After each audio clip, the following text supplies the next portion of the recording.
Sahu unique study point से आप लोगों के लिए लेकर आया हूं एक और नया वीडियो, जिसके अंदर आज हम बात करेंगे क्लास 10 मैथमेटिक्स के chapter pair of linear equation in two variables के सारे इंपॉर्टेंट क्वेश्चन जो आने वाली मैथमेटिक्स बोर्ड के एग्जाम के लिए काफी इंपॉर्टेंट होने वाले। ठीक है, तो इस चैप्टर में हम सारे क्वेश्चंस जो पीवाईक्यू है और जो इंपॉर्टेंट है, जो आप लोगों को पता होना जरूरी है, जो कोर कॉन्सेप्ट है linear equation in two variable का, वो सारा हम लोग कवर करने वाले हैं। यहाँ पर कौन कौन से क्वेश्चन इंपॉर्टेंट है, ऑलरेडी मैं एक वीडियो बना चुका हूँ पोलिनोमियल पर बेस्ड, जिसमें पोलिनोमियल के लिए आपको कितना आना जरूरी है, बोर्ड के लिए कौन कौन से क्वेश्चन पता होना जरूरी है, वो सारे मैं उस वीडियो में कवर कर चुका हूं, तो आप वो जाके देख सकते हैं। तो चलिए हम लोग शुरू करते हैं pair of linear equation in two variables, और क्वेश्चंस को हम वन बाय वन सॉल्व करते हैं। मान के चल रहा हूं कि आपको पेयर ऑफ लीनियर इक्वेशन के सारे कॉन्सेप्ट क्लियर है, और जो कुछ थोड़े बहुत कॉन्सेप्ट है वो मैं आपको बिटवीन द क्वेश्चंस बताते जाऊंगा। तो चलिए शुरू करते हैं, बिना टाइम वेस्ट करें। हम लोग सबसे फर्स्ट कॉन्सेप्ट जो इंपॉर्टेंट है एग्जाम के लिए, वो है हमारा ग्राफिकल मेथड। ठीक है, तो हम ग्राफिकल मेथड को जो है समझते हैं, एक एक क्वेश्चन हम सारे करेंगे यहाँ पर जो इंपॉर्टेंट है। तो फर्स्ट क्वेश्चन यहाँ पर हमें दे रखा है, क्वेश्चन क्या दे रखा है, 2x + 2y = 6 and 2x + y = 6। ये दो हमें लीनियर इक्वेशन गिवन है, इसको आपको ग्राफिकली इसके क्या फाइंड आउट करना है, x और y की value with the help of graphical method. ठीक है, तो देखिए क्लास 9 में भी आप लोगों ने सीखा है, ग्राफ के लिए हमें क्या चाहिए रहते हैं, कोऑर्डिनेट चाहिए रहते हैं। तो कोऑर्डिनेट कैसे फाइंड आउट करेंगे हम लोग यहाँ पर देखते हैं। सबसे पहले हम इक्वेशन 1 ले लेंगे, x + 2y = 6। इसके अंदर हम लोग ऐसा बॉक्स बना के इसके कोऑर्डिनेट्स फाइंड आउट करेंगे, x y, और यहाँ पर क्या रहेगा x, y। अब अगर इस इक्वेशन के अंदर सबसे पहले मैं x को क्या रख रहा हूं, 0, x को 0 रख रहा हूं, तो 0 + 2y = 6। तो यहां पर y की वैल्यू कितनी आ जाएगी, जब x 0 होगा तो 0 + 2y = 6, 2y = 6, तो y की वैल्यू कितनी आ गई यहां से 3। तो जब आप इसको कैंसिल करोगे तो y की वैल्यू कितनी आ गई, 3। तो कोऑर्डिनेट क्या हो जाएगा, 0, 3। ठीक है, सेकंड हम लोग बात करते हैं, अब मैं y को 0 मानता हूं। अब अगर मैंने y को 0 माना तो यही इक्वेशन क्या हो जाएगी, x + 2 × 0 = 6। तो 2 0 = 0, x की वैल्यू यहां से कितनी आ जाएगी, 6। तो जब x y को 0 माना तो x कितना आ गया, 6। यहां से कोऑर्डिनेट क्या आ जाएगा, 6, 0। तो मैंने दो कोऑर्डिनेट फर्स्ट इक्वेशन से निकाल लिए। अब सेकंड इक्वेशन में लेता हूं, सेकंड इक्वेशन क्या है, 2x + y = 6। अगेन यहां पर मैं कॉलम बनाऊंगा x y और x, y। सेम वही प्रोसीजर मैं यहां पर भी फॉलो करूंगा। अगर मैं x को 0 लेता हूं तो y की वैल्यू कितनी आ जाएगी, 6। यहां पर x = 0 तो y की वैल्यू कितनी आ गई, 6। सेकंड केस में मैं y को 0 लेता हूं, when y = 0 तो 2x + 0 = 6। तो यहां पर कितना हो जाएगा, x की वैल्यू 3। तो सेकंड कोऑर्डिनेट भी आ गए, जब y 0 है तो x कितना था, 3, 0। तो देखिए दो सॉल्यूशंस मैंने निकाल लिए। अब बात आती है ग्राफ पे इसको लोकेट करने के लिए। तो सबसे पहले ग्राफ यहां पर आपको ग्राफ पे एक्सिस बना लेना है, x एक्सिस और y एक्सिस। जब हम कोऑर्डिनेट्स को लोकेट करेंगे, फर्स्ट क्या है, 0, 3। तो 0, 3 कहां लाई करेगा, y एक्सिस पे, ये हो गया हमारा 0, 3। सेकंड कोऑर्डिनेट क्या है, 6, 0, कहां लाई करेगा, x एक्सिस पर, तो ये हो गया हमारा 6, 0। इन दोनों को कनेक्ट करते हुए एक मैं स्ट्रेट लाइन बनाऊंगा। ठीक है, एक लीनियर लाइन बनेगी यहां पर। सेम अगर मैं सेकंड वाले के लिए भी करूं तो क्या हो जाएगा, 0, 6। तो 0, 6 y एक्सिस पे लाई करेगा, यहां पर ये रहा पॉइंट। सेकंड कोऑर्डिनेट है 3, 0, कहां लाई करेगा, x पे। अब मैं इसको क्रॉस करते हुए एक लाइन बनाऊंगा, दोनों पॉइंट्स को ज्वाइन करते हुए। तो इन दोनों लाइंस के बीच में एक पॉइंट ऐसा कॉमन होगा जो दोनों इक्वेशन को सेटिस्फाई करेगा। वो वाला पॉइंट क्या है, यहां पर ये कॉमन पॉइंट आ रहा है दोनों में, और ये कॉमन पॉइंट क्या है, 2, 2। x एक्सिस पे भी 2, y एक्सिस पे भी 2। तो इन शॉर्ट हमारा जो आंसर है, x और y की जो वैल्यू है वो कितनी आ गई, 2, 2। x की वैल्यू भी 2, y की वैल्यू भी 2। तो इस तरह से आप कोऑर्डिनेट फाइंड आउट करके हिडन ट्रायल मेथड से पहले आपको x की वैल्यू रख के y निकालना है, y की वैल्यू रख के x निकालना है, कोऑर्डिनेट्स बनाना है, ग्राफ पे लोकेट करना है कोऑर्डिनेट्स को, और जहां पर दोनों लाइन आपस में इंटरसेक्ट करेगी वो आपकी क्या हो जाएगी, x और y की वैल्यू हो जाएगी। ठीक है, आई होप ये आपको समझ में आ गया होगा। तो चलिए चलते हैं नेक्स्ट क्वेश्चन पर। सेम यहां पर भी देखिए ग्राफ से रिलेटेड एक और क्वेश्चन है। अगेन यहां पर दो इक्वेशन गिवन है, x - y + 1 and second equation is 3x + 2y - 12 = 0. Determine the coordinate of the vertices of the triangle formed by these lines and the x axis. ठीक है, दिस लाइंस, यहां पर this lines की बात करें, मतलब यहां पर कौन हो गया, इन दो इक्वेशन से बनने वाली दो लाइंस प्लस एक्स एक्सिस, ये तीनों मिलकर क्या बनाएंगे, एक ट्राइंगल। आपको वो ट्राइंगल यहां पर लोकेट करना है और उसको क्या करना है, शेड करना है। तो देखिए सेम x - y + 1 = 0, फर्स्ट हमारी लीनियर इक्वेशन हो गई x y, थर्ड में क्या हो जाएगा, x, y। फिर हिडन ट्रायल मेथड लगाएंगे, x की वैल्यू जब मैं 0 रखूंगा तो 0 - y + 1, यहां से -y + 1 इधर गया -1, y की वैल्यू कितनी आ गई, 1। तो x 0 रखा तो y कितना आ गया, 1। कोऑर्डिनेट क्या हो जाएंगे, 0, 1। सेकंड में क्या करूंगा, मैं y को 0 रखूंगा। सेम इक्वेशन में जब मैं y को 0 रखा तो x - 0 + 1, तो यहां से x की वैल्यू कितनी आ जाएगी, -1। तो 0 रखने पर -1, तो कोऑर्डिनेट क्या हो गया, -1, 0। आई होप यहां तक क्लियर हो रहा होगा सारी चीजें। ठीक है, 9th क्लास में आप लोग ऑलरेडी सीख चुके हो। अब हम लोग सेकंड इक्वेशन की तरफ चलते हैं, 3x + 2y - 12 = 0। Again x, y और x, y। देन सेम मैं x को क्या कंसीडर करूंगा, स्टार्टिंग में 0। जब 0 कंसीडर करूंगा तो कितना हो जाएगा, 3 × 0 प्लस 2y माइनस 12, तो ये हो गया 0, 2y इज इक्वल्स टू 12 हो जाएगा, तो y की वैल्यू कितनी हो गई 6, एक 0 रखने पर y 6 आया और कोऑर्डिनेट क्या बन रहा है 0,6। अब सेम यहां पर मैंने अभी x को 0 रखा है, अब किसको 0 रखूंगा, y को 0 रखूंगा। जब मैं y को 0 रख रहा हूं तो 3x प्लस 2 इंटू 0 माइनस 12 क्या बन रहा है, यहां पर x की वैल्यू कितनी आ रही है 4, तो कोऑर्डिनेट 0 रखने पर 4 मिल रहा है, दैट इज 4,0। दोनों इक्वेशन है, कोऑर्डिनेट्स निकाल लिए। चलिए बात करते हैं इसके लोकेट करने की, तो यहां पर ग्राफ में इसको लोकेट करते हैं। फर्स्ट इज 0,1, 0,1 कहां लाई करेगा, y एक्सिस पर, ये रहा। सेकंड कोऑर्डिनेट -1,0, -1,0 ये रहा। अब नाउ इससे दोनों पॉइंट्स को क्रॉस करते हुए मैंने क्या बनाई है, लाइन। सेकंड इक्वेशन के कोऑर्डिनेट्स को लोकेट करते हैं 0,6, 0,6 कहां आ जाएगा, ये रहा। फिर 4,0, 4,0 एक्स एक्सिस पे, इसको ज्वाइन करते हुए एक लाइन बनाते हैं। अब यहां पर समझना कहानी में क्या दे रखा है, find the area of the triangle formed by this lines and the x axis, this line and the x axis. तो देखिए ये दोनों लाइन और ये एक्स एक्सिस मिलकर ये वाला एक ट्राइंगल बन रहा है, ठीक है। देखिए एक ट्राइंगल यहां पर भी बन रहा है, ठीक है, ये वाला ट्राइंगल, लेकिन वहां पर वाई एक्सिस है, आपको दोनों लाइन प्लस एक्स एक्सिस चाहिए। तो ये दोनों लाइन और एक्स एक्सिस मिलकर ये वाला ट्राइंगल बन रहा है, आपको क्या करना है, उसको शेड करना है। तो ये हम लोगों ने क्या कर दिया, उसको शेड। तो ये हमारा यहां पर क्वेश्चन ओवर हो जाता है। दो लीनियर इक्वेशन गिवन है, उसके कोऑर्डिनेट्स निकालना है, उसको लोकेट करना है। प्रीवियस क्वेश्चन में सॉल्यूशन पूछा था, तो सॉल्यूशन हमने निकाला था। अगर इस क्वेश्चन के सॉल्यूशन पूछते तो दोनों लाइन कहां इंटरसेक्ट कर रही है, 3,2 पर, तो ये x और y की वैल्यू हो जाती है, x हो जाता 3 और y हो जाता 2। लेकिन हमसे उन्होंने ट्राइंगल को शेड करने के लिए बोला है, तो 2 लाइन प्लस x एक्सिस ये हम लोग शेड कर देंगे, ठीक है। तो दोनों क्वेश्चन ग्राफ से रिलेटेड समझ में आया, तो हम लोग चलते हैं अब नेक्स्ट कॉन्सेप्ट की तरफ।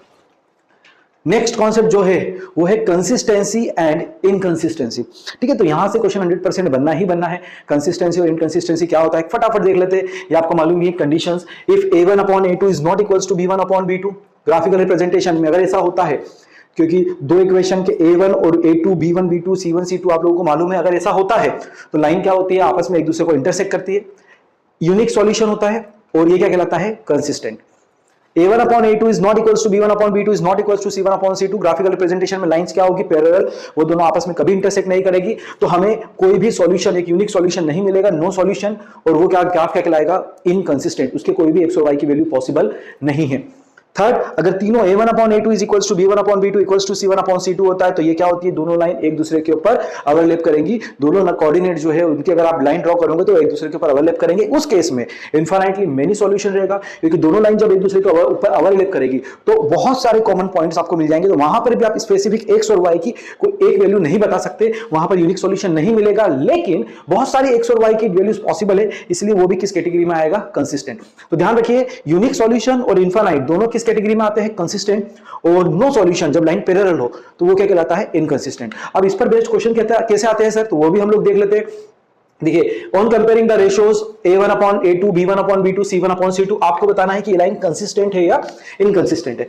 तो कंसिस्टेंट है तो अगर यूनिक सॉल्यूशन या इनफाइनाइटली मेनी सॉल्यूशन दोनों में से भी अगर कोई कंडीशन सेटिस्फाई हो गई तो वो किस कैटेगरी में जाएगा, कंसिस्टेंस। और अगर वो इन नो सॉल्यूशन है, लाइंस पैरेलल है, it means a1/a2 equals to b1/b2 is not equals to c1/c2, तो वो जाएगा इनकंसिस्टेंट पे। तो सबसे पहले कहानी की शुरुआत कैसे करेंगे, हम लोगों को गिवन लिख लेना है कि गिवन क्या क्या है। सबसे पहले तो स्टैंडर्ड फॉर्म में अगर चेंज करेंगे तो 11 इधर आके क्या हो जाएगा, -11, और -22 इधर आके क्या हो जाएगा, +22। तो ये हो गया हमारा स्टैंडर्ड कंडीशन पे, हमने इसको क्या कर दिया, रीराइट कर दिया। अब यहां पर हम कंपेयर करेंगे। देखिए, a1 क्या हो जाएगा 5, b1 क्या हो जाएगा, coefficient of y that is -3, c1 कितना हो जाएगा, -11, a2 कितना हो जाएगा, -10, b2 कितना हो जाएगा, +6, और c2 कितना हो जाएगा, 22। अब अगर मैं इसको कंपेयर कर रहा हूं a1/a2, तो 5/-10 कितना हो रहा है, -1/2। फिर जब मैं b1/b2 कर रहा हूं तो मुझे क्या मिल रहा है, यहां पर -3/6 which is equals to -1/2।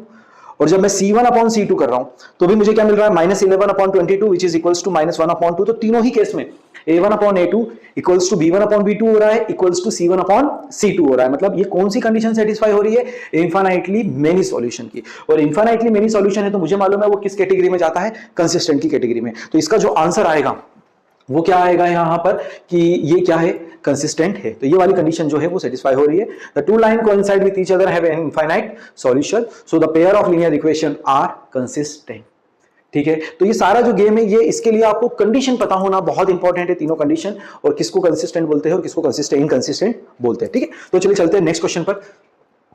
Same वैसा ही क्वेश्चन है यहां पर अगेन, स्टैंडर्ड फॉर्म में लिख दूंगा सबसे पहले x माइनस वाई प्लस 8 उधर आया तो माइनस 8, 16 उधर आया तो माइनस 16। कंपेयर करूंगा a1 की वैल्यू कितनी है, यहाँ पर x का कोफिशिएंट 1, b1 का कोफिशिएंट कितना हो जाएगा -1, c1 का कोफिशिएंट कितना हो गया -8, a2 कितना हो जाएगा 3 सेकंड इक्वेशन का x का कोफिशिएंट, b2 कितना हो जाएगा सेकंड इक्वेशन का y का कोफिशिएंट -3 और c2 कितना हो जाएगा सेकंड इक्वेशन का कांस्टेंट टर्म -16। चलिए अगर इसको मैं यहाँ पे कंपेयर करूं a1 अपॉन a2 कितना आ रहा है 1/3, b1 अपॉन b2 देखो तो कितना आ रहा है -1 upon -3, minus minus cancel out होकर कितना बचेगा 1/3 और c1 अपॉन c2 देखो तो -8 अपॉन -16 कैंसिल होकर अगेन कितना आ रहा है 1/2।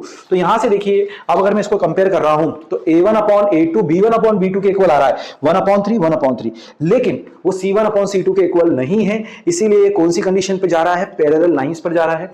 ठीक है, और पैरेलल लाइन है तो डेफिनेटली क्या होगा, इनकंसिस्टेंट। तो the two lines are parallel to each other, therefore the pair of linear equation are inconsistent। Question काफी इजी है, लेकिन मिस्टेक कहां हो जाती है, या तो अपने कंडीशन गलत लिख दी या फिर यहां पर आपने साइन में चेंजेस कर दिया।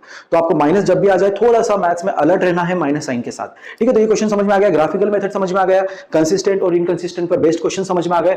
नेक्स्ट क्वेश्चन की तरफ चलते हैं, इंपॉर्टेंट क्वेश्चन होने वाला है ये वाला। For which value of a and b does the following pair of linear equation have infinite number of solution.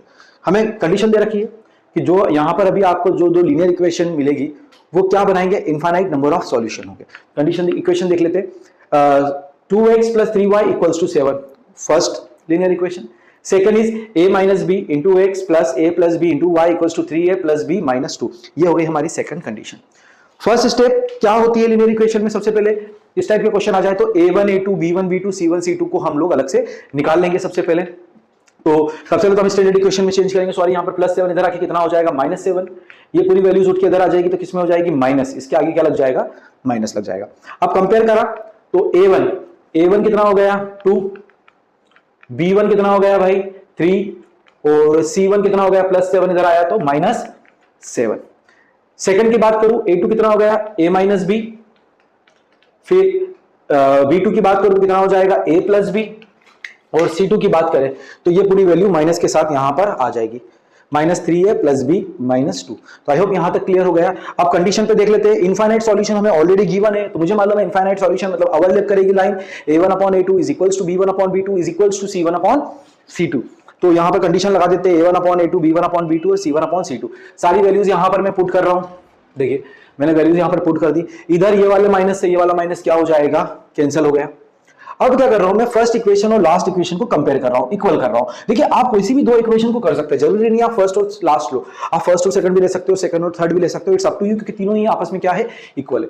तो मैंने फर्स्ट इक्वेशन यहां से उठाई, थर्ड इक्वेशन यहां से उठाई, दोनों को क्रॉस मल्टीप्लाई करा, तो क्रॉस मल्टीप्लाई करा तो कितना हो जाएगा 2 3 = 6a, 2 * b 2b, 2 * -2 -4। ये इक्वेशन इधर गई तो 7 * a 7a -7 * b -7b, इसको रीअरेंज करा, ठीक है, तो ये कितना हो जाएगा 7a - 6a a हो जाएगा, ये इधर आया 2b + 7b कितना हो जाएगा, सॉरी +2b इधर आया तो कितना हो जाएगा -2b -9b और -4 इधर आया तो +4 = 0। तो इसको आपको रीअरेंज कर लेना है, सभी को इक्वल्स टू में 0 लगा के एक तरफ लेकर आ जाना है। यहाँ पर सेकंड इक्वेशन के लिए मैंने फर्स्ट और सेकंड को कंपेयर करा, आप चाहो तो सेकंड और थर्ड को भी कंपेयर कर सकते हो। तो 2/a - b = 3/a + b, again cross multiply करा, 2 * a 2a, 2 * b 2b, ये इधर गया 3 * a 3a -3 * b -3b, फिर इसको रीअरेंज करा, 2a 3a इधर गया तो 3a में से 2a गया, कितना बचा a, 3b इधर आया तो 2b + 3b कितना हो गया 5b, तो a की वैल्यू कितनी आई 5b। Now we have two different equation, ये एक इक्वेशन और एक इक्वेशन ये। अब मैं a की वैल्यू इधर क्या करूंगा, सब्स्टिट्यूट कर दूंगा 5b इस इक्वेशन में, तो a की प्लेस पर रख दिया मैंने 5b - 9b + 4 = 0, 5b - 9b = -4b, +4 उधर गया तो -4 हो गया, माइनस से माइनस कैंसिल, 4 से 4 कैंसिल, सो b की वैल्यू कितनी आ गई 1, b की वैल्यू 1 आई। अब b की वैल्यू कहां पुट कर दूंगा मैं, b की वैल्यू यहां पर पुट कर दूंगा तो मुझे a मिल जाएगा, तो b की वैल्यू यहां पुट कर दी तो 5 × 1 कितना हो गया 5, सो a = कितना आ गया 5। तो फाइनली जो मेरे पास आंसर आया b की वैल्यू 1 और a की वैल्यू 5। इस टाइप से करना है, थोड़ा सा आपको यहां पर ट्रांसपोजिशन पर ध्यान देना है, साइन का ध्यान रखना है और कंडीशंस को ध्यान रखना है, ठीक है। तो ये वाला क्वेश्चन भी आई होप आप लोगों को समझ में आ गया होगा। तो चलिए चलते हैं हम लोग नेक्स्ट क्वेश्चन क्या दे रखा है, for which value of k will the following pair of linear equation have no solution. अब नो सॉल्यूशन दे रखा है, इक्वेशन दे रखी तो नो सॉल्यूशन दिमाग में आ जाना चाहिए, इसका मतलब लाइंस पैरेलल है, ये गिवन कंडीशन है। स्टैंडर्ड फॉर्म में लिखेंगे इसको, +1 इधर आके क्या हो जाएगा -1 ठीक है। तो दोनों इक्वेशन को मैंने कंपेयर करा, ठीक है, तो कंपेयर करने पर क्या हो जाएगा, यहां पर सबसे पहले A1 कितना हो जाएगा भाई 3, A2 कितना हो जाएगा, B1 कितना हो जाएगा 1 और C1 कितना हो जाएगा यहां पर -1, ये +1 इधर आया तो कितना हो जाएगा -1। ठीक है, तो ये हमारे पास जो है, ये हमारे पास फर्स्ट इक्वेशन आ गई। इसको मैं इधर लेकर आया और इसको भी मैं इधर लेकर आया, तो इसके आगे क्या लग जाएगा माइनस। A2 की बात करें तो A2 कितना हो जाएगा 2k -1, B2 की बात करें तो B2 कितना हो जाएगा k + 1 और C2 की बात करें तो ये कितना हो जाएगा -2k + 1। क्या दे रखी कंडीशन, नो सॉल्यूशन। तो नो सॉल्यूशन के लिए we know A1/A2 is equals to, अगर मैं यहां से देखूं A1/A2 कितना हो गया 3/2k -1, B1/B2 1/k -1, C1/C2 -1/-2k + 1। Condition लगाया for no solution A1/A2 is equals to B1/B2 is not equals to C1/C2। A1 की प्लेस पर रखा 3, ठीक है, A1/A2 की प्लेस पर, A2 की प्लेस पर रखा 2k -1, B1 की प्लेस पर 1 और B2 की प्लेस पर k -1।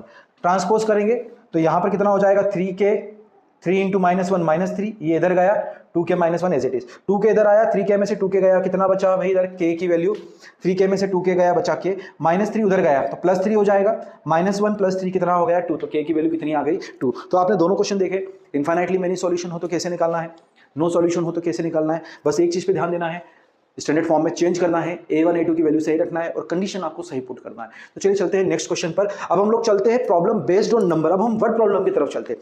जितना भी वर्ड प्रॉब्लम के अलावा जो क्वेश्चंस थे वो मैंने आपको बता दी कि किस टाइप से आएंगे, तो एक बार आप प्रैक्टिस कर लोगे इन क्वेश्चंस की तो कैसा भी क्वेश्चन आ जाए आप लोग बहुत इजीली कर सकते हो। तो अब हम लोग चलते हैं वर्ड प्रॉब्लम की तरफ।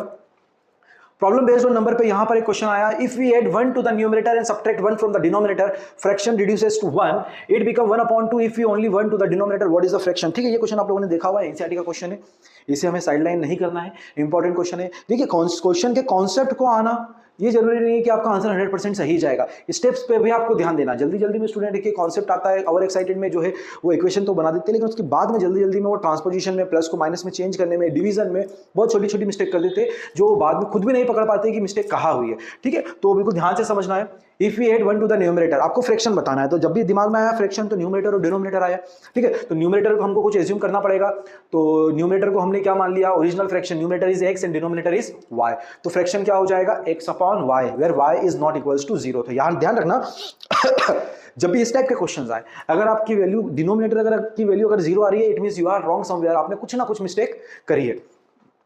तो according to the first condition, अगर फर्स्ट कंडीशन के अकॉर्डिंग चले तो मैं न्यूमरेटर में क्या ऐड कर रहा हूं 1 और डिनोमिनेटर में क्या सब्ट्रैक्ट कर रहा हूं 1, तो जो मेरा फ्रैक्शन है वो कितना बन जाता है, वो मेरा फ्रैक्शन क्या हो जाता है, रिड्यूसेस टू 1 आ जाता है। देन क्रॉस मल्टीप्लिकेशन करेंगे, x + 1 as it is, y - 1 उधर जाएगा, 1 के साथ मल्टीप्लाई होने पर सेम रहेगा, प्लस y इधर आया तो -1 ये वाला +1 इधर गया तो -1 कितना हो गया -2। यहां से मेरे पास एक इक्वेशन बनकर आ गई x - y = -2। ये मेरे पास फर्स्ट कंडीशन आ गई। अब मैं चलता हूं सेकंड कंडीशन पर, क्या दे रखा है, इट बिकम्स 1/2, ये क्या बन जाता है फ्रैक्शन 1/2, कब, जब मैं if I only add 1 to the denominator, denominator में 1 ऐड करा है, मतलब न्यूमरेटर को कुछ भी टच नहीं करा, न्यूमरेटर एज इट इज है, जो पहले था, जो ओरिजिनल में था, ओरिजिनल में कितना था x, तो अभी भी हमको x ही रखना है, सिर्फ डिनोमिनेटर में हमको क्या ऐड कर देना है 1, तो x/y + 1। अगर ऐसा होता है तो फ्रैक्शन मेरा किसके इक्वल हो जाता है 1/2 के। देन अगेन क्रॉस मल्टीप्लिकेशन, इधर गया 2x, y + 1 का 1 में मल्टीप्लाई करा, एज इट इज रहेगा, फिर क्या होगा प्लस y इधर आया तो -1, सेकंड इक्वेशन मेरे पास आ गई 2x - y = 1। तो अगर हम एलिमिनेशन मेथड यूज करें तो क्या आ जाएगा, x - y = -2 है, और दूसरा क्या है 2x - y = +1। यहाँ y के कोफिशिएंट भी सेम है, सिर्फ साइन का डिफरेंस है, तो इस माइनस को क्या बना दूंगा प्लस, ये प्लस क्या हो जाएगा माइनस, और ये माइनस क्या हो, ये प्लस क्या हो जाएगा minus, -y + y cancel, x - 2x कितना हो गया -x, -2 - 1 कितना हो गया -3, माइनस से माइनस कैंसिल, x की वैल्यू कितनी आ गई 3, x की वैल्यू 3 आ गई। किसी भी एक इक्वेशन में पुट कर दो, मैं फर्स्ट इक्वेशन में पुट कर रहा हूँ x = 3, सो 3 - y =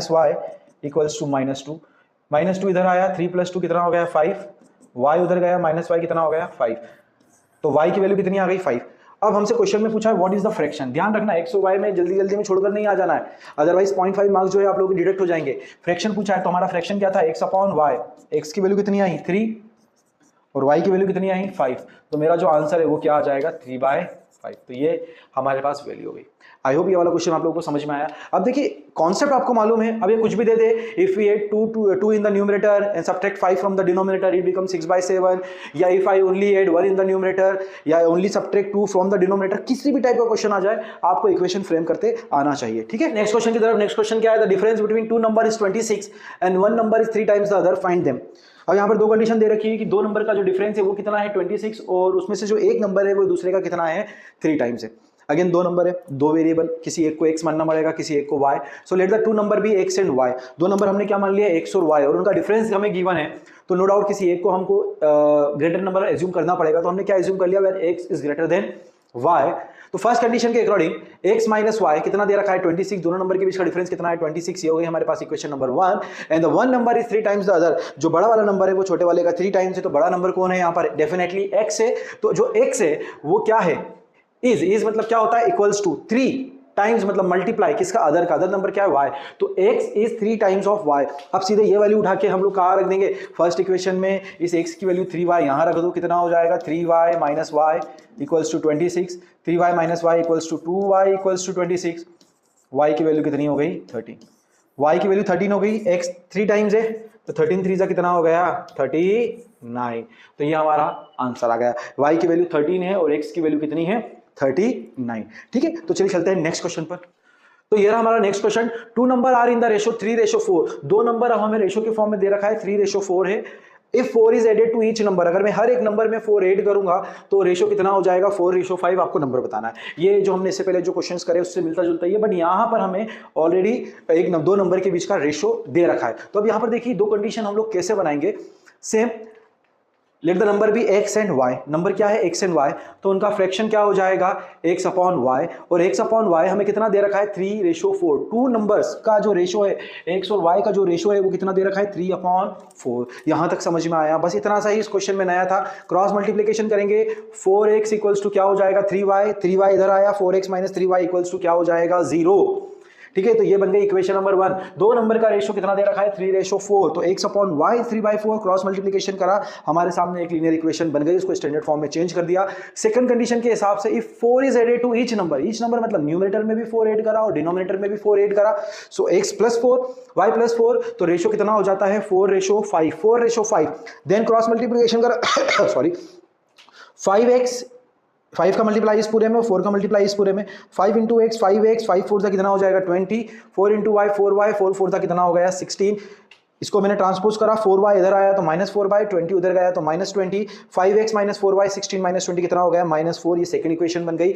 दोनों अब हम लोग क्या करेंगे, यहाँ पर दोनों इक्वेशन बन गई तो इसको एलिमिनेट कर देंगे। तो फर्स्ट इक्वेशन कितनी है? 4x minus 3y equals to 0। Second equation क्या बनी? 5x minus 4y equals to -4। Suppose मुझे y को एलिमिनेट करना है तो इसको किससे मल्टीप्लाई कर दूंगा? 4 से, और ये किससे हो जाएगा? 3 से। तो 4 4 जा 16x माइनस 4 3 जा 12y, 4 0 जा 0, 5 3 जा 15x minus 12y is equals to -12। Sign change करा, माइनस का हो गया प्लस, प्लस का हो गया माइनस, ये भी माइनस का क्या हो गया? Plus. -12y plus 12y cancel, 16 minus 15 कितना बचा? x। 0 प्लस 12 कितना हो गया? 12। तो भाई x की वैल्यू कितनी हो गई मेरे पास? 12। x की वैल्यू कितनी आ गई? 12। अब इस 12 को कहाँ रख दूं मैं? फर्स्ट वाली इक्वेशन या सेकंड में, जहां भी रखना हो। 4x, x की वैल्यू आ गई 12 माइनस 3y इक्वल्स टू 0। 12 4 कितना हो गया? 48, 48 उधर गया तो -48, minus 3y equals to -48, minus से माइनस कैंसिल, y की वैल्यू कितनी हो गई? 16। सो मेरे पास x भी आ गया, y भी आ गया। तो फ्रैक्शन, जो फ्रैक्शन है, जो नंबर्स पूछा आपसे, तो यहाँ पर फ्रैक्शन नहीं पूछा, नंबर पूछा है, तो कितना हो जाएगा? 12 और 16। ठीक है, ये दोनों नंबर आ गए। अब आप अपना आंसर चेक भी कर सकते हो कि सही है या नहीं। तो देखिए 12 और 16, तो 12 और 16 को अगर देखूँ तो मैं इनका रेशो कितना आ रहा है? 4 3 जा 4 4 जा 3:4 आ रहा है। ये कंडीशन तो सही है। अब अगर मैं दोनों में 4 ऐड कर दूं, 12 में 4 ऐड कर दूं, कितना आ रहा है? 16, 16 में 4 ऐड कर दूं, कितना आ रहा है? 20। कैंसिल कर दूंगा, 4 4 जा 16, 4 5 जा 20, तो मेरा रेशो क्या बन रहा है? 4:5। ठीक है, तो हमने चेक भी कर लिया कि हमारा आंसर क्या है, करेक्ट है। तो चलिए चलते हैं नेक्स्ट क्वेश्चन पर। One of the most important question, जो डिजिट पर बेस्ड क्वेश्चंस होते हैं। A 2-digit number is 3 more than 4 times the sum of its digits। कहानी में देखिए, समझिए, एक 2 डिजिट नंबर है और एक सम ऑफ डिजिट्स है। एक 2 डिजिट नंबर है और एक सम ऑफ इट डिजिट्स है। ऐसे समझते, अगर एक नंबर है 47 तो ये नंबर बना कैसे होगा, ये वंस प्लेस पर है और ये टेंस प्लेस पर है, तो जो वंस प्लेस पर है उसको किससे मल्टीप्लाई करते हैं 1 से, और जो टेंस प्लेस पर है उसको किससे मल्टीप्लाई करते हैं 10 से। 4 10 का कितना हो गया 40 प्लस 7 1 कितना हो गया 7, कितना आ गया 47। अगर मैं सम ऑफ डिजिट्स की बात करूं, सम ऑफ डिजिट्स, तो 4 प्लस 7 कितना हो जाएगा 11, और ये है 2 डिजिट नंबर। तो जब भी मैं 2 डिजिट नंबर की बात करूंगा तो उस नंबर को उसकी पोजीशन, जिस पोजीशन पर है वो उससे मल्टीप्लाई करूंगा, वंस पे है कि टेंस पे। लेकिन जब मैं सम ऑफ डिजिट्स की बात करता हूं तो मुझे उससे मतलब नहीं है कि वो वंस प्लेस पर है या टेंस प्लेस पे, मैं डायरेक्टली दोनों को क्या कर दूंगा ऐड। ये वाले कॉन्सेप्ट को समझना है आपको, तो ये क्वेश्चन काफी ईजी हो जाएगा। चलिए समझते हैं कि इसको कैसे करेंगे आगे। सो 2 डिजिट नंबर, ये वही सारी चीजें जो मैं आपको बता चुका हूं। तो 2 डिजिट नंबर है तो टेंस प्लेस पर मैंने क्या मान लिया x, यूनिट प्लेस पर कितना मान लिया y। अब ये 2 टेंस प्लेस पर है तो इसको किससे मल्टीप्लाई करा 10 से, और ये यूनिट प्लेस पर है तो इसको किससे मल्टीप्लाई करा 1 से। तो जो नंबर 2 डिजिट नंबर है वो क्या निकल कर आया 10x प्लस y। वो दो नंबर क्या निकल कर आया, वो जो नंबर है वो क्या निकल कर आया टेंस प्लेस पर x है तो x से मल्टीप्लाई करा, सॉरी 10 से मल्टीप्लाई करा, वंस प्लेस पर y है तो उसको 1 से मल्टीप्लाई करा, तो 10 into x 10x plus y। तो ये जो 2 डिजिट नंबर है वो क्या हो गया मेरा 10x प्लस y। ठीक है, as per the first condition, first condition क्या दे रखा है, a 2 digit number, a 2 digit number, 2 digit number मतलब क्या हो गया मेरा 10x प्लस y इज मतलब क्या हो गया इक्वल्स टू 3 मोर देन, मतलब क्या है प्लस 3, किससे 4 टाइम्स, मतलब 4 किसका 4 times, sum of digits. Sum of digits मतलब क्या, नंबर क्या था x और y। अभी मैंने बताया जब हम सम की बात करते हैं तो उनकी पोजीशन पर हमें ध्यान नहीं देना है कि वो वंस प्लेस पर है या टेंस प्लेस पे, सीधे नंबर्स को क्या कर देना है ऐड।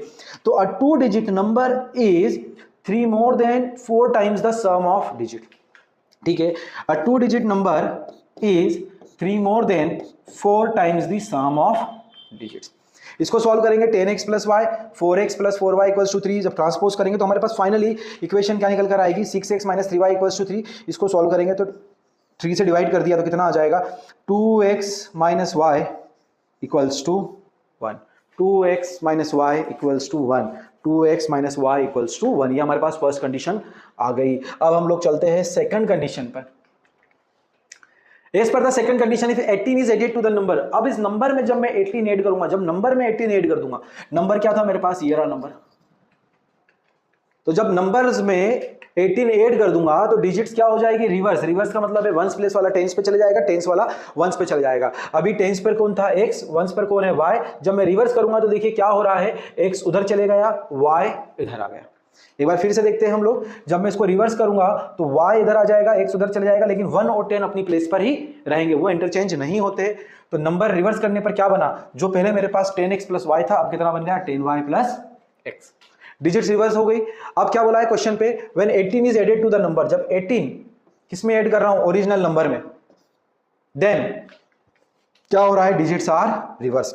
यहाँ 10x प्लस वाई था, इधर क्या हो जाएगा 10y प्लस x। कब हुआ, जब मैंने ओरिजिनल नंबर में 18 को क्या करा ऐड करा, तो डिजिट्स क्या हुई आपस में रिवर्स हो गई। ठीक है, तो बस इसको कंडीशन बनाएंगे। यहाँ पर इक्वेशन क्या बनेगी 9x minus 9y equals to minus 18, x minus y equals to 2। एक इक्वेशन बनी 2x माइनस 1, दोनों इक्वेशन मेरे सामने है। एलिमिनेशन मेथड लगाऊंगा तो क्या हो जाएगा 2x minus Y equals to 1, x minus Y equals to minus 2। Sign change करा, ये माइनस क्योंकि यहाँ y के कोफिशिएंट सेम है, साइन चेंज करा प्लस, ये माइनस का हो गया प्लस, ये दोनों आपस में कैंसिल हो गए, 2x में से x गया x, 1 प्लस 2 कितना हो गया 3। तो x की वैल्यू कितनी आ गई 3। किसी भी एक इक्वेशन में पुट कर दूंगा 3 minus Y equals to minus 2। ये हमारे पास इक्वेशन थी, क्या इक्वेशन थी x minus Y equals to minus 2। x की वैल्यू 3 यहाँ पुट कर दी, 3 उधर जाएगा, minus 2 minus 3 is minus 5। So y की वैल्यू कितनी आ गई 5। हमारा आंसर यहाँ खत्म नहीं हुआ, उन्होंने नंबर पूछा था, डिजिट पूछा था, तो हमने स्टार्टिंग में ओरिजिनल नंबर हमारा क्या था 10x प्लस y, ये ओरिजिनल नंबर था, वंस टेंस प्लेस पर x था और वंस प्लेस पर y था। वैल्यू रख देंगे 10 इंटू x की वैल्यू कितनी आई 3 प्लस y की वैल्यू कितनी है 5, तो 10 3 जा 30 प्लस 5, तो मेरा ओरिजिनल नंबर है कितना हो गया 35। सो आई होप आप लोगों को ये पूरा क्वेश्चन समझ में आ गया कि किस तरह से जो है ये यहाँ पर हम लोगों को पहले एज्यूम करना है, क्वेश्चन पर ध्यान देना है, इक्वेशन बनाना है, ट्रांसपोज करना है, एलिमिनेशन करना है और फाइनली हमारा आंसर लेकर आना है। तो ये वाला क्वेश्चन हो गया। तो चलिए चलते हैं नेक्स्ट क्वेश्चन की तरफ। ये वाला क्वेश्चन काफी इंपॉर्टेंट था, इसको प्रैक्टिस करना अच्छे से। क्वेश्चन पर नेक्स्ट क्वेश्चन भी प्रीवियस क्वेश्चन से मिलता जुलता क्वेश्चन है। तो the sum of a 2 digit number in the number obtained by interchanging the digit is 99। The digits are differ by 3, find the number. दो कंडीशन हमें दे रखी है। फर्स्ट कंडीशन क्या दे रखी है, जो एक ओरिजिनल 2 डिजिट नंबर है और उस नंबर को जब मैं रिवर्स कर देता हूं वो वाला नंबर, तो ओरिजिनल नंबर और रिवर्स नंबर को जब मैं ऐड करूंगा तो मेरा टोटल कितना आ रहा है 99। सेकंड कंडीशन दे रखी है कि दोनों डिजिट्स के बीच का डिफरेंस कितना है 3, फाइंड द नंबर। तो देखिए अगेन यहां पर क्या मान लेता हूं मैं, let the digit in tens place be x and the digits in unit place is y। Question दिखने में इजी लगता है लेकिन मार्क्स कहां करते हैं वो भी मैं आपको बता देता हूं इसके अंदर। तो टेंस प्लेस पर हमने मान लिया x है और y वंस प्लेस पर कितना है y, तो कंडीशन क्या बनेगी, ओरिजिनल नंबर कैसे बनेगा, टेंस प्लेस पर है तो 10x प्लस y। इंटरचेंज कर दूंगा तो x के प्लेस पर y आ जाएगा और y के प्लेस पर x, तो कितना हो जाएगा 10y plus x। According to the first condition original number that is 10x plus y plus reverse number 10y plus x, दोनों का सम कितना है 99। तो ये रहा हमारा ओरिजिनल नंबर, ये रहा हमारा रिवर्स नंबर, दोनों का एडिशन कितना है 99। इसको सॉल्व करोगे तो 11x plus 11y is equals to 99, 11 से डिवाइड कर दूंगा तो x plus y equals to 9। तो हमारे पास फर्स्ट कंडीशन क्या आ गई, x प्लस y की वैल्यू कितनी है 9। तो फर्स्ट है x plus y equals to 9।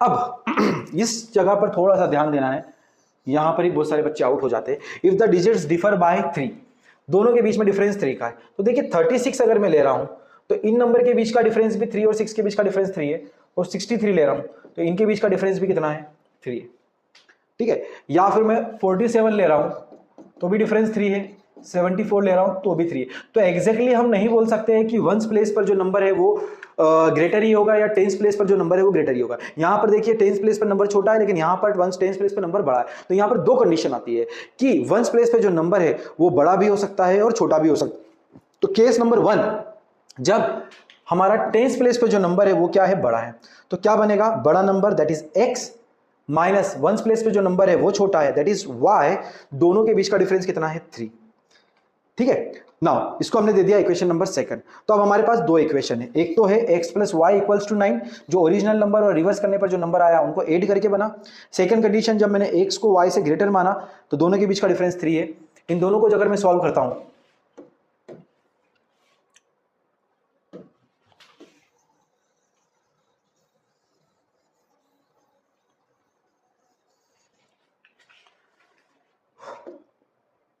इन दोनों को मैं सॉल्व करता हूं तो एक equation x plus Y equals to 9, second equation x minus Y equals to 3, sorry यहां पर x minus Y equals to 3, plus Y से minus Y cancel, x plus x कितना हो गया 2x इक्वल्स टू 9 प्लस 3 12। तो x की value कितनी आ गई 6, x की वैल्यू कितनी आ गई यहां से मेरे पास 6। अब इस 6 को मैं यहां पुट कर रहा हूं, x की वैल्यू 6, तो y की वैल्यू कितनी आ जाएगी यहां से, y की वैल्यू आ गई 3। तो जो मेरे पास फर्स्ट नंबर बन रहा है टेंस प्लेस पर मैंने क्या माना था x, तो क्या हो जाएगा 10x प्लस y, ये मेरा ओरिजिनल नंबर था 10x प्लस y, x की वैल्यू 6, y की वैल्यू 3, तो 60 प्लस 3 कितना हो गया 63। लेकिन ये कब है, जब मैं मान के चल रहा हूं कि x जो है वो ग्रेटर देन y है, लेकिन जरूरी थोड़ी है कि x हमेशा ग्रेटर देन y हो, फिर हमें सेकंड केस भी लेके हो ही सही, फिर हमें सेकंड केस भी लेकर चलना पड़ेगा। सेकंड केस में क्या है, मैं मान के चल रहा हूं कि y जो है वो x से क्या है बड़ा है, सो y माइनस x कितना हो जाएगा 3, y माइनस एक्स कितना है 3, और एक इक्वेशन क्या दे रखी है हमारे पास, क्या आई थी x plus Y equals to 9, मतलब y plus x equals to क्या हो गई 9। एलिमिनेशन लगाऊंगा y प्लस वाई 2y, तो 3 प्लस 9 12, y की वैल्यू कितनी हो जाएगी 6, y की वैल्यू कितनी हो गई 6, y प्लस एक्स 9 है, y 6 है, मतलब x की वैल्यू कितनी हो गई 3, x की वैल्यू 3, y की वैल्यू 6। अब इसको मैं फर्स्ट इक्वेशन में पुट करूंगा तो 10 इंटू एक्स कितना है 3 प्लस y कितना है 6, तो 30 प्लस 6 कितना हो जाएगा 36। तो मेरे पास में दो आंसर आएंगे, या तो 36 होगा या फिर 63 होगा। तो ये वाली कंडीशन तो सेम ही रहेगी, number original number plus reverse करने पर 99 आएगा, ये सेम रहेगा, लेकिन इसको हम कंपेयर करेंगे दोनों से, एक बार जब x बड़ा है y से और एक बार जब y बड़ा है x से, तो दो अलग अलग वैल्यूज आएगी। जनरली बच्चे क्या करते हैं x माइनस वाई करके आ जाते हैं, 63 लिख कर आ जाते हैं और ये वाले केस को भूल जाते हैं, तो यहाँ पर मार्क्स आपके डिडक्ट हो सकते हैं, तो ध्यान रखना है, ठीक है। तो चलिए चलते हैं नेक्स्ट क्वेश्चन की तरफ। नेक्स्ट क्वेश्चन क्या है, a part of monthly hostel charge is fixed and the remaining part depend on the number of days one has taken food in the mess. When a student A takes food for 20 days, she pays rupees 1000 as a hostel charge, whereas student B takes food for 26 days and pay rupees 1180 as hostel charge. Find the fixed charge and the cost of the food per day. ठीक है, तो यहां पर कहानी में फिर दो चीजें आती है, एक तो क्या है हमारा हॉस्टल चार्ज है, what we need to find is fixed charge in the cost of food per day. तो फिक्स्ड चार्ज, हॉस्टल का जो फिक्स्ड चार्ज है दे रखा है, एक चार्ज फिक्स्ड है, तो उस फिक्स्ड चार्ज को कितना मान लेते हैं एक्स की, आपको इतना रुपया तो देना ही देना है। अगर आप एडिशनल इसके ऊपर कुछ खाना मंगवाते हो तो उसका कितना रुपया लगेगा पर डे का charge y rupees, food per day यहां दे रखा है। And the remaining parts depend on the number of days one has taken food in the mess. अब एक स्टूडेंट ए ने कितने दिन खाना खाया, 20 डेज। देखिए 20 दिन खाना खाया तो खाने के पैसे तो उसको अलग से देना ही है, फिक्स्ड चार्ज तो फिक्स्ड है। इक्वेशन क्या बन जाएगी फर्स्ट कंडीशन के हिसाब से, फिक्स्ड चार्ज तो उसको 100 रुपये देना ही देना है, प्लस 20 दिन खाना खाया, पर डे का चार्ज y है, तो 20 डेज का कितना हो जाएगा 20 इंटू वाई, 20y, और दोनों मिलाकर fixed charge plus charge per day food का मिलाकर उसने कितना रुपए पे करा, 1000। तो इक्वेशन क्या बन जाएगी, x plus 20y is equals to 1000। बात आई समझ में। अब सेकंड कंडीशन पे बात करें, स्टूडेंट बी ने 26 डेज फूड लिया और कितना पे करा, 1180। तो इस 1180 में फिक्स्ड चार्ज तो आ गया, फिक्स्ड चार्ज कितना था x, 26 डेज फूड लिया, पर डे y है, तो 26 इंटू वाई कितना हो गया, 26y इक्वल्स टू 1180। दोनों को हम लोग क्या करेंगे, एलिमिनेट करेंगे। यहाँ पर दोनों इक्वेशन में -x हो जाएगा, यहाँ पर प्लस 26 का माइनस हो गया, इधर माइनस हो गया, plus x minus x cancel, 20 minus 26 कितना हो गया, -6y, 1000 माइनस 1180 कितना हो गया, -180। इससे ये कैंसिल, तो y की वैल्यू कितनी हो गई, 30। y कितना हो गया, 30। अब फर्स्ट इक्वेशन में मैं इसको पुट कर रहा हूँ, x plus 20y equals to 1000, तो x plus 20 into 30 is equals to 1000। तो x कितना हो गया, 3 2 6, 600 इज इक्वल्स टू 1000। ये इधर गया, तो भैया x की वैल्यू कितनी आ गई, 400। तो फिक्स्ड चार्जेस x जो एज्यूम करा था वो कितना है, फिक्स्ड चार्जेस 400, और फूड पर डे कितना रुपए चार्जेस है, 30 रुपीज। ठीक है, तो आपको ये ध्यान रखना है यहाँ पर कि फिक्स चार्ज को हमने x मान लिया और इसने जितने दिन खाना खाया पर डे का कितना मान लिया, y। तो ठीक है, नेक्स्ट चलते हैं नेक्स्ट क्वेश्चन की तरफ। नेक्स्ट क्वेश्चन पर, नेक्स्ट क्वेश्चन क्या है, lending library has a fix charge for first 3 days and additional charge for each day thereafter. एक लाइब्रेरी है, ठीक है, उसका फिक्स्ड चार्ज है, उसके बाद में कितने दिन के लिए फिक्स चार्जेस है, 3 डेज के लिए फिक्स चार्जेस है, और एडिशनल चार्जेस 3 दिन के बाद अगर आप कोई बुक रखते हो तो उसके लिए आपको पर डे एक्स्ट्रा चार्जेस देना पड़ेंगे। ठीक है, और फिक्स चार्जेस कितने दिन के लिए, 3 दिन के लिए। सरिता ने 27 रुपीज दिए और अपने पास कितने दिन बुक रखी, 7 दिन बुक रखी। ठीक है, तो देखिए सरिता ने 27 रुपीज दिए 7 दिन बुक रखने पर, और यहाँ पर वाइल सुसी paid ₹21 for the book she kept for 5 days. उसने 5 दिन अपने पास बुक रखी और कितने रुपीज दिए, 21 रुपीज दिए। आपको बताना है कि फिक्स्ड चार्ज और चार्ज पर किलोमीटर कितना है। तो यहां पर समझिए हमें 2 चीजें गिवन है, एक तो बुक का फिक्स्ड चार्ज है 3 दिन के लिए। यहाँ फिक्स चार्ज 3 दिन के लिए मतलब है कि आप बुक 1 दिन में रिटर्न करो या 3 दिन में रिटर्न करो, आपको इतना रुपीस तो देना ही पड़ेगा। ठीक है, अगर आप 3 दिन के बाद रखते हो तो पर डे आपने जितना भी रखा है उतना आपको उसके हिसाब से पे करना पड़ेगा। तो क्वेश्चन को समझते हैं यहाँ पर। ठीक है, तो हमारे पास 2 चीजें आ गई, एक हो गया फिक्स्ड चार्ज और एक हो गया एडिशनल चार्ज पर डे। तो यहां पर हम लोग क्या मान लेते हैं, फिक्स्ड चार्ज को हमने कितना मान लिया, x, और charge for each extra day को कितना मान लिया हमने, रुपीस y। अब समझिए सरिता ने कितने रुपए पे करे, 27 रुपीज पे करे, और कितने दिन बुक रखी, 7 दिन अपने पास रखी, तो 27 रुपीज उसने पे करे। अब इस 27 रुपीज में उसका क्या आ गया, एक तो फिक्स्ड चार्ज आ गया और उसके बाद में उसने जितने दिन एक्स्ट्रा बुक रखी वो आ गया। फिक्स्ड चार्ज कितना हो गया, x रुपीज, कितने दिन के लिए, 3 दिन के लिए फिक्स चार्ज आ गया। बुक कितने दिन रखी, 7 दिन। अब 7 दिन में से 3 दिन का चार्ज तो इस फिक्स्ड चार्ज में आ गया, यहां लिखा हुआ है फर्स्ट 3 डेज। टोटल इसने बुक कितने दिन रखी, 7 दिन। तो ये x रुपीज में 3 दिन का फिक्स्ड चार्ज आ गया, तो 7 में से 3 गए, बचा कितना, 4 दिन उसने अपने पास एडिशनल बुक रखी। ठीक है, 4 दिन एडिशनल बुक रखी और पर डे कितना चार्ज दिया, y, तो 4 दिन का कितना हो जाएगा, 4y। तो ये हो गया फिक्स्ड चार्ज, ये हो गया चार्ज फॉर 4 डेज, और टोटल मिलाकर कितना हो गया, 27। तो ये हमारे सामने एक इक्वेशन बन गई, x plus 4y equals to 27। Similarly अगर मैं सेकंड बात करूं, सुशी ने कितने रुपए दिए, 21 रुपीज दिए, कितने दिन बुक रखी, 5 डेज। अब इस 5 में उसने फिक्स्ड चार्ज दिया x रुपीज, 3 दिन कवर हो गया, बच्चे कितने दिन एक्स्ट्रा, 5 में से 3 दिन इसमें हो गया, 2 दिन एक्स्ट्रा हो गए, 2y पर डे के हिसाब से। तो सेकंड इक्वेशन बन गई x plus 2y equals to 21। Now sign changed, minus, ये हो जाएगा minus minus, positive x negative x cancel, 4y minus 2y कितना हो गया, 2y, 27 minus 20y is 6। So y की वैल्यू कितनी हो गई, 6/2, दैट इज 3। मतलब चार्ज पर डे कितना रुपीस है, 3 रुपीस। अब मुझे x निकालना है, किसी भी इक्वेशन में पुट कर दो, चलो इसमें रख देता हूं, x इक्वल्स टू 2y, मतलब 2 इंटू 3 कितना हो गया, 6 इक्वल्स टू 21, 6 इधर आया, x की वैल्यू कितनी हो गई, 15 रुपीस। तो ये 15 रुपीस क्या हो गया, फिक्स्ड चार्ज, और ये क्या हो गया, चार्ज आफ्टर 3 डेज। ठीक है, per day charge after a fixed charge. यहाँ 3 दिन के बाद पर डे कितना चार्ज लगेगा, 3 दिन। यहाँ तक समझ में आया आपको किस टाइप से इक्वेशन बनानी है। बस एक कॉमन मिस्टेक जो यहाँ पर स्टूडेंट करते हैं, जल्दी जल्दी में इक्वेशन को x प्लस 7y करके आ जाते हैं, 7 डेज है तो ये हमें ध्यान रखना है, 3 दिन का चार्ज तो ऑलरेडी फिक्स्ड के अंदर एड है। क्लियर, तो ये था हमारा क्वेश्चन। चलिए चलो नेक्स्ट क्वेश्चन जो है ये भी काफी इंपॉर्टेंट क्वेश्चन है। ठीक है, तो क्वेश्चन को पढ़ लेते हैं एक बार। The taxi charges in a city consist of a fixed charge together with the charge for the distance cover. एक टैक्सी है, उसका फिक्स्ड चार्ज है, उसके बाद में क्या है, चार्ज पर किलोमीटर। ठीक है, एक फिक्स्ड चार्ज है, उसके बाद में पर किलोमीटर का कुछ चार्जेस लग रहा है। क्वेश्चन को आगे और देखते हैं। For a distance of 10 kilometre, 10 kilometre चलने के लिए एक पर्सन ने कितना पे करा 105, and for a journey of 15 kilometre, 15 kilometre चलने के लिए एक पर्सन ने कितना चार्ज करा 155। आपको बताना है फिक्स्ड चार्ज क्या है और चार्ज पर किलोमीटर क्या है। तो समझिए, प्रीवियस क्वेश्चन में हमें जो लाइब्रेरी वाला क्वेश्चन था, बुक वाला क्वेश्चन था, उसमें फिक्स्ड चार्जेस 3 दिन के फिक्स्ड थे कि 3 दिन तक आपको फिक्स्ड चार्ज इतना लगेगा। लेकिन इस क्वेश्चन में आपको सिर्फ फिक्स्ड चार्ज बोला है, लेकिन कितने किलोमीटर के लिए ये मेंशन नहीं है। ठीक है, तो यहां पर हम एक तरह से एज्यूम कर सकते हैं कि जो सिटिंग चार्ज है या टैक्सी में बैठने का चार्ज है वो फिक्स्ड चार्ज है, मतलब आपका मीटर इतने रुपए के बाद से ही स्टार्ट होगा, इतना तो आपको फिक्स्ड चार्ज पे करना ही पड़ेगा। ठीक है, उसके बाद में पर किलोमीटर चार्जेस जो है वो आपके एक्स्ट्रा लगेंगे। तो फिक्स्ड चार्ज को कितना मान लेते हैं हम, फिक्स्ड चार्ज हमारा कितना हो गया, एक से एज्यूम कर लेते हैं इसको, और चार्ज पर किलोमीटर कितना मान लेते हैं y। तो यहां पर हम लोग देख लेते हैं, हमें फाइंड आउट क्या करना है, fixed charge and charge per kilometre. तो लेट द फिक्स्ड चार्ज भी ₹x, हमने फिक्स्ड चार्ज को कितना मान लिया x रुपीस, और चार्ज पर किलोमीटर कितना हो गया ₹y।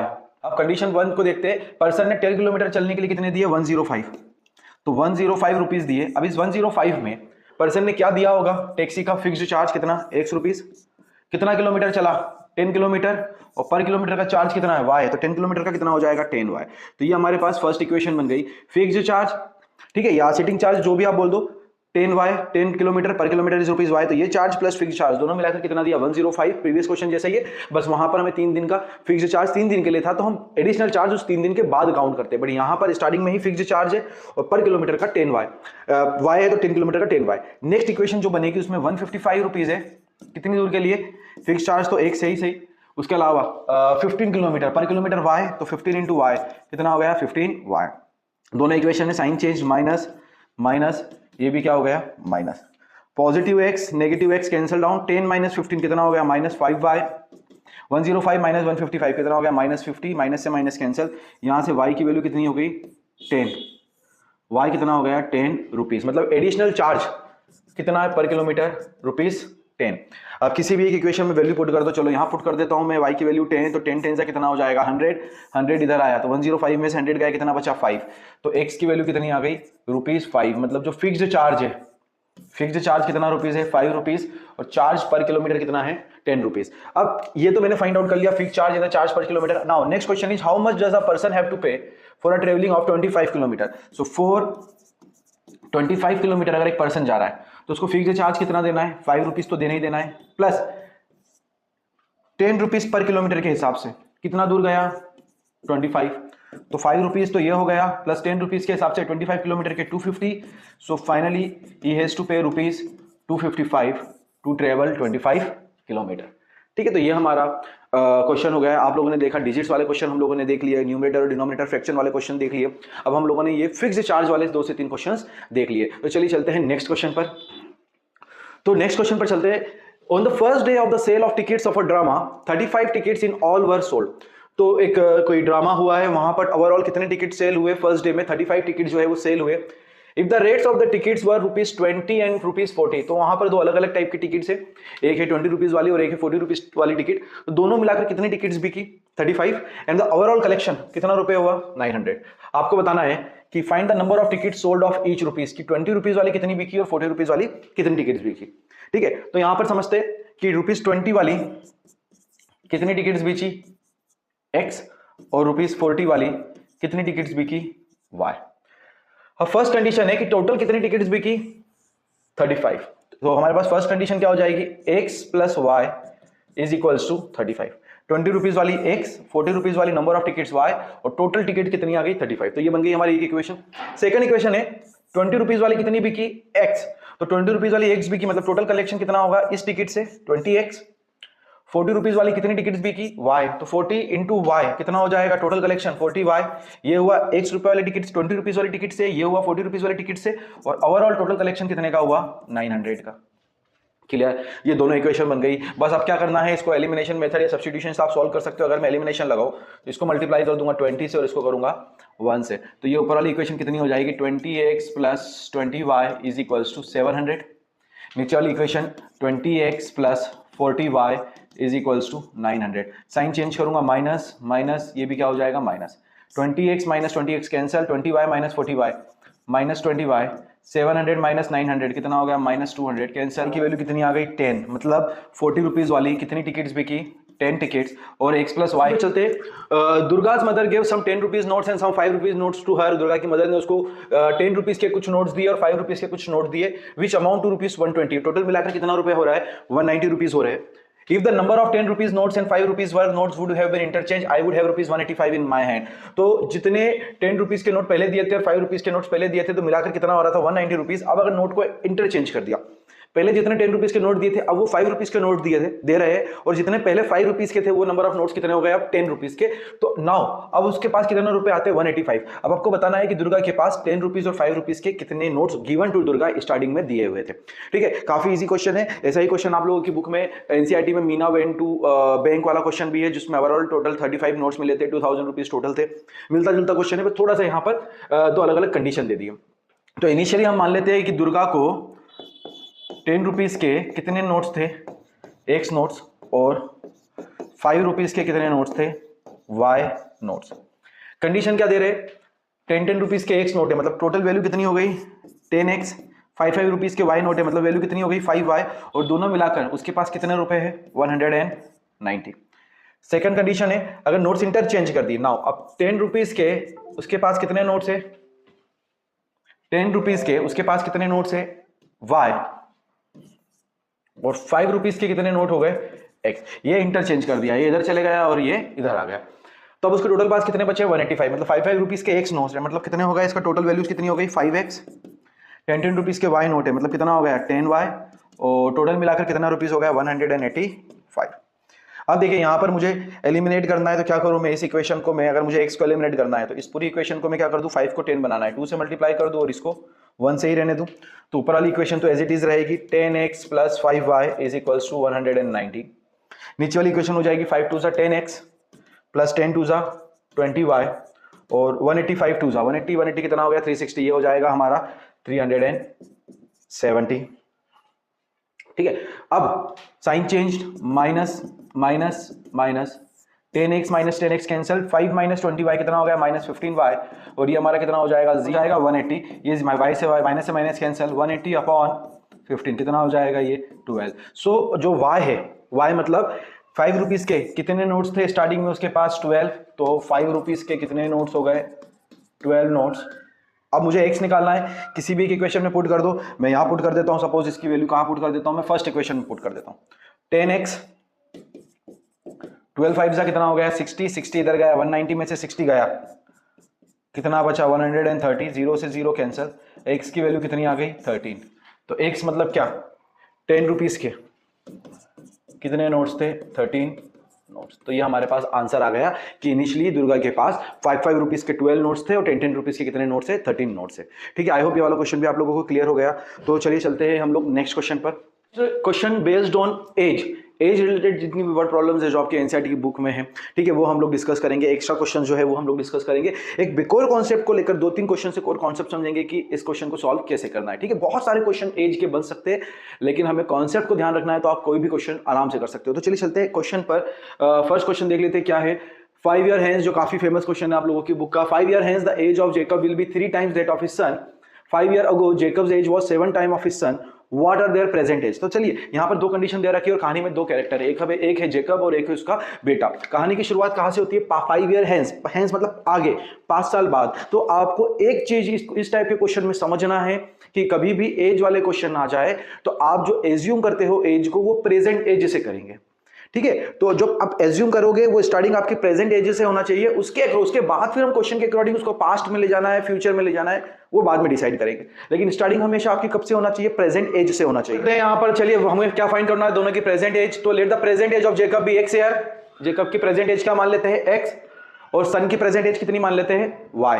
तो यहाँ पर जेकब की प्रेजेंट एज हो गई x ईयर और सन की कितनी हो गई y। अब इसके बाद में इन लोगों को 5 साल बाद ले चलते हैं, तो जेकब की प्रेजेंट एज x है, उसकी सन की प्रेजेंट एज y है। 5 साल बाद बात करेंगे तो इसकी प्रेजेंट एज हो जाएगी x प्लस y, इसकी हो जाएगी y प्लस 5। ठीक है, साल बाद ये कितना हो जाएगा x प्लस y और ये कितना हो जाएगा y प्लस 5। तो अब 5 साल बाद Jacob will be, Jacob means what, ये जेकब की एज कौन सी एज 5 साल बाद x प्लस 5 इज या will be sorry equals to 3 times of his son, 3 times of his son. देखिए जब 5 साल बाद की बात कर रहे हैं ना तो दोनों की एज कंपेयर कौन सी होगी, आफ्टर 5 ईयर वाली। तो Jacob age will be 3 times of his son's age. कौन सी एज, 5 साल बाद 5 साल बाद वाली। ऐसा नहीं है कि इसको आप ये x + y ले रहे हो और इसको आप 3y कर रहे हो, ये रॉन्ग हो जाएगा। जब आपने इसको 5 साल आगे बढ़ाया है तो ये भी 5 साल आगे क्या होगा, बढ़ेगा। तो फर्स्ट इक्वेशन हो गई Jacob age is 3 times of his son after 5 year. इसको सॉल्व करेंगे x + y = 3y + 15, रीअरेंज करेंगे x = 3y + 10, ये 5 इधर आया। ठीक है, अब कहानी को कहां ले चलते हैं, नेक्स्ट 5 ईयर्स अगो, 5 साल पहले।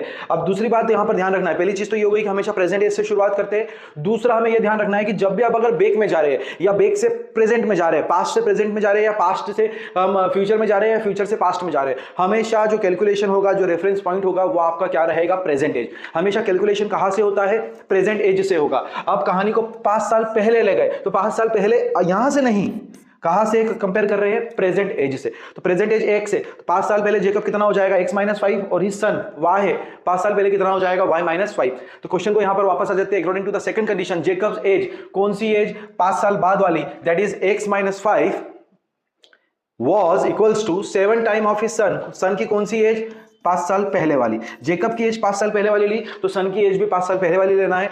यहां से हमारे पास 7y - 35, इसको रीअरेंज करेंगे तो एक इक्वेशन बनी x - 7y = -30। दोनों इक्वेशन मेरे पास है, इन दोनों को सॉल्व करोगे तो यहां से y की वैल्यू कितनी आ जाएगी, 10, और x की वैल्यू कितनी आ जाएगी, 40। इट मींस जो जेकब की एज है 40 और उसकी सन की एज कितनी आ रही है, 10 ईयर। इन दोनों इक्वेशन को जब आप सॉल्व करोगे, ठीक है। तो एज वाले क्वेश्चंस में बस आपको ये याद रखना है, प्रेजेंट एज से शुरुआत करनी है। आप एज को आगे ले जा रहे हो या पास्ट में ले जा रहे हो, हमेशा रेफरेंस पॉइंट आपका क्या होना चाहिए, अब प्रेजेंट एज होना चाहिए। तो नेक्स्ट क्वेश्चन की तरफ चलते हैं। चलिए 10 ईयर्स अगो, कहानी की शुरुआत बैक से हो रही है लेकिन हमें तो प्रेजेंट से स्टार्ट करना है। 10 years ago father was 12 times as old his son and that time and 10 year hence he will be twice as old his son, find their present age. उन दोनों की प्रेजेंट एज बतानी है। First condition क्या दे रखी है, 10 years ago father was 12 times as old his son. चलिए तो यहां पर दो है कहानी में कैरेक्टर, एक है फादर और एक है सन। तो हम लोगों को सबसे पहले प्रेजेंट एज फादर की हमने कितनी मान ली, x, और सन की प्रेजेंट एज कितनी मान ली, y। तो फादर की प्रेजेंट एज कितनी हो गई, x, सन की प्रेजेंट एज कितनी हो गई, y। कंडीशन देखते हैं, प्रेजेंट एज x, सन की प्रेजेंट एज y। कहानी में दो हमें कंडीशंस दे रखी है। 10 ईयर्स अगो फादर की एज 10 साल पहले कितनी हो जाएगी, x - 10, सन की एज कितनी हो जाएगी, y - 10। कंडीशन में हमें क्या दे रखा है, 10 ईयर्स अगो फादर की एज कितनी है, x - 10, फादर वाज मतलब क्या हो गया, इक्वल्स टू 12 टाइम्स इनटू किसके बराबर है, सन की एज के बराबर, और सन की एज कितनी है, y - 10। So father age was 12 times of his son age. Clear है, दोनों की पास्ट एज लिए। इसको जब सॉल्व करोगे यहां से तो x - 10, 12 × y, 12y, 12 10 120। रीअरेंज करने पर हमारे पास एक इक्वेशन क्या आई, x - 12y = -110। ठीक है, कंडीशन नंबर 2 पे चलते हैं। कंडीशन नंबर 2 पे 10 साल आगे चलती है कहानी, तो 10 ईयर, आफ्टर 10 ईयर्स देखेंगे यहां पर, तो फादर क्या हो जाएगा, x + 10। अब आप एक मिस्टेक समझना, ऐसा नहीं है कि अभी x - 10 है तो 10 ईयर्स बाद x हो जाएगा तो यहां पर आप x ले लो, नहीं। हमेशा कंपैरिजन किससे होता है, प्रेजेंट एज से होता है। प्रेजेंट एज x है तो 10 साल बाद कितना हो जाएगा, x + 10, 10 ईयर्स बाद सन की एज कितनी हो जाएगी, y + 10। फिर कंडीशन पे चलते हैं, क्या हो जाएगा, 10 ईयर, ही कौन, फादर ही बड़ा रहेगा। फादर x + 10 विल मतलब equals to twice 2 times of his son's age. Father age will be 2 times of his son age. इसको जब हम सॉल्व करोगे तो यहां से इक्वेशन बनेगी x - 2y = 10। सो हमारे पास दो कंडीशन आ गई। फर्स्ट क्या दे रखी है, x - 12y = -110। सेकंड आ गई x - 2y = 10। साइन चेंज करेंगे, माइनस प्लस, ये प्लस का क्या हो जाएगा, minus. Positive x negative x cancel, -12 + 2 कितना हो गया, -10y, -110 -10, -120, माइनस से माइनस कैंसिल, y की वैल्यू कितनी आ गई, 12। मतलब सन की जो प्रेजेंट एज है वो कितनी है, 12। अब मुझे y निकालना है, सॉरी x निकालना है, किसी भी इक्वेशन में पुट कर दो। मैं कौन सी इक्वेशन में रख रहा हूँ, चलो इसमें रख देता हूँ, फर्स्ट इक्वेशन में। x - 12y -110, y की वैल्यू कितनी है, 12। x - 12 × 12 -110 -144 = -110, इधर गया तो x = पॉजिटिव 114 -110, तो x की वैल्यू कितनी आ गई, 34। तो फादर की प्रेजेंट एज 34 है और सन की प्रेजेंट एज कितनी है, 12। तो ये हमारा आंसर आ गया। ठीक है, तो आप इस टाइप से अगर टेबल बनाकर करोगे एग्जाम में तो काफी क्लियर हो जाएगा आप लोगों के लिए भी। कंडीशन को बना रखना, इक्वेशन फ्रेम करना, ये आप लोगों के लिए इजी हो जाएगा। तो चलिए चलते हैं नेक्स्ट क्वेश्चन की तरफ। एक बार, the area of rectangle get reduce by 9 square unit. Rectangle का जो एरिया है वो कम हो जाता है, जो भी पुराना था उससे गेट रिड्यूस्ड बाय 9, मतलब इनिशियली कुछ ना कुछ एरिया रहा होगा वो कम होके रिड्यूस्ड बाय 9 स्क्वायर। रिड्यूस कितने से रिड्यूस्ड हो गया? 9 स्क्वायर यूनिट से। यहां पर फिर समझना, गेट रिड्यूस्ड बाय, जितना पहले था उसमें 9 कम हुआ है, 9 नहीं हो गया है, यहां पर बाय लिखा हुआ है। अगर 2 आता, TO, गेट रिड्यूस टू 9, मतलब अब 9 हो गया है, लेकिन यहां बाय 9 है, इसका मतलब जितना पहले था उसमें से 9 कम हुआ है। क्लियर, समझ में आई बात? एक कब हुआ? नो डाउट उनके कुछ डायमेंशन में चेंजेस हुआ होगा, तभी जो है वो एरिया कम हुआ है। क्या चेंजेस हुआ? लेंथ को 5 यूनिट से कम कर दिया और विड्थ को 3 यूनिट से बढ़ा दिया। ओके ठीक है, अब सेकंड कंडीशन देखते हैं। अगर मैं लेंथ को 3 यूनिट से बढ़ा दूं, पहले लेंथ को 5 यूनिट से कम कर दिया था, अब लेंथ को 3 यूनिट से बढ़ा दूं, विड्थ को 2 यूनिट से कम कर दूं, पहले विड्थ को 3 यूनिट से बढ़ा दिया था तो अब एरिया कितना इंक्रीज हो रहा है? इंक्रीज्ड बाय, बढ़ रहा है। जितना पहले था उससे कितना है? ओरिजिनल से 67, अगेन बाय आया है, जितना अभी पहले था उससे 67 प्लस हो जाएगा। आपको बताना है कि डायमेंशंस क्या थे रेक्टेंगल के। तो क्वेश्चन क्लियर हो गया। अब देखिए यहां पर एक चीज है कि रिड्यूसेस बाय 9, इंक्रीज्ड बाय 27, तो कोई तो है जिससे हम कंपेयर कर रहे हैं, वो क्या है? ओरिजिनल एरिया, रेक्टेंगल का ओरिजिनल एरिया। अब रेक्टेंगल के ओरिजिनल एरिया निकालने के लिए मुझे लेंथ और विड्थ की जरूरत पड़ेगी, तो यहां पर लेंथ और विड्थ को मैं क्या एज्यूम कर लूंगा? x, और विड्थ को क्या एज्यूम कर लिया? y। तो लेंथ हो गया x यूनिट और विड्थ कितना हो गया? y unit. और मुझे मालूम है एरिया ऑफ रेक्टेंगल क्या होता है? Length into width, that is x into y. First condition के अकॉर्डिंग अगर मैं चल रहा हूं, नया वाला एरिया क्या होता है? रिड्यूसेस बाय 9, जितना पुराना था उससे कम हो गया, कितना? 9 से कम हो गया। सो न्यू एरिया ओरिजिनल वाले से 9 कम हो गया। कब? जब length is reduced by 5। Length initially कितनी थी? x, अब कितनी हो गई? x minus 5। Width is increased by 3 unit, पहले विड्थ थी y, अब कितनी हो जाएगी? y plus 3।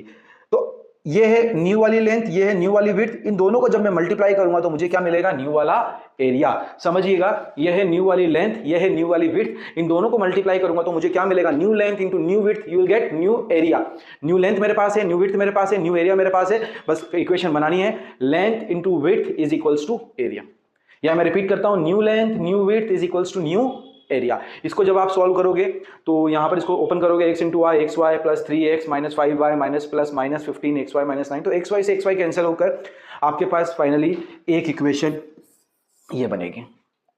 तो बस ध्यान क्या रखना है, यहां पर इक्वल्स टू में 9 नहीं रखना है, xy माइनस 9 रखना है। रिड्यूसेस बाय 9, जितना था उससे पहले से 9 कम हो गया। सिमिलरली मैं सेकंड वाले कंडीशन के लिए भी देख सकता हूं, न्यू एरिया पहले वाले से ओरिजिनल से कितना बढ़ जाएगा? इंक्रीज्ड बाय 67, तो xy प्लस 67। कब? जब न्यू लेंथ 3 यूनिट से बढ़ा दी, विड्थ लेंथ भी इंक्रीज करी और विड्थ भी 2 यूनिट से इंक्रीज करी।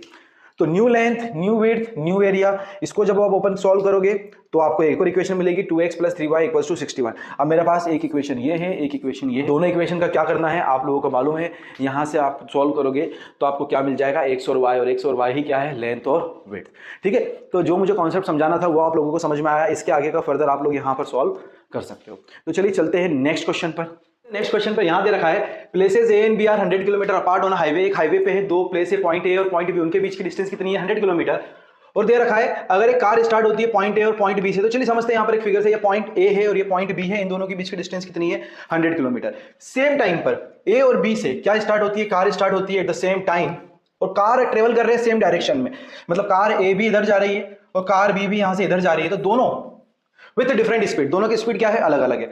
अगर दोनों की स्पीड सेम हो तो वो कभी नहीं मिल पाएंगे। दोनों की स्पीड अलग अलग है, कितनी देर में मिल रहे हैं? 5 आवर में यहां कहीं पर वो मिल रहे हैं। अगर वो दोनों एक दूसरे की तरफ आ रहे हैं, मतलब कार ये इधर से जा रहा है और ये इधर से आ रहा है, तो दोनों कितनी देर में मिल रहे हैं? 1 आवर में। आपको बताना है कार की स्पीड क्या है। ठीक है, क्वेश्चन समझ में आया? आपके एनसीईआरटी का क्वेश्चन है, इंपॉर्टेंट क्वेश्चन है, तो इसको हम लोग समझते हैं। फर्स्ट कंडीशन के अकॉर्डिंग हम लोग देख लेते हैं। यहां पर ये कार ए है, पॉइंट ए से, और इधर पॉइंट बी से कार है, इनके बीच की डिस्टेंस 100 किलोमीटर है। Speed of the car starting from A is x kilometre, और जो बी से स्टार्ट हुई है उसकी स्पीड कितनी है? y। दोनों ने सेम डायरेक्शन की तरफ चलना स्टार्ट करा, ये देखिए चलना स्टार्ट करा और दोनों कहां पर मिल गए? पॉइंट सी पर। फिर से एक बार देखते हैं, दोनों ने चलना स्टार्ट करा और पॉइंट सी पर मिल गया। आप लोग देख सकते हो कि जो ए से कार है उसकी स्पीड ज्यादा है, बी से जो हुई उसकी स्पीड कम है। कैसे पता चला? क्योंकि कार ए ने उतने ही टाइम में ए से सी पहुंच गया और बी से जो चलने वाली कार है वो उतने ही टाइम पे सी पहुंची, मतलब ए ने ज्यादा डिस्टेंस ट्रेवल करा है, मतलब उसकी स्पीड क्या है? फास्ट है सेम टाइम पर। तो ए से सी तक की जो डिस्टेंस है वो देख लेते हैं कितना है। मुझे मालूम है डिस्टेंस क्या होता है? Speed into time.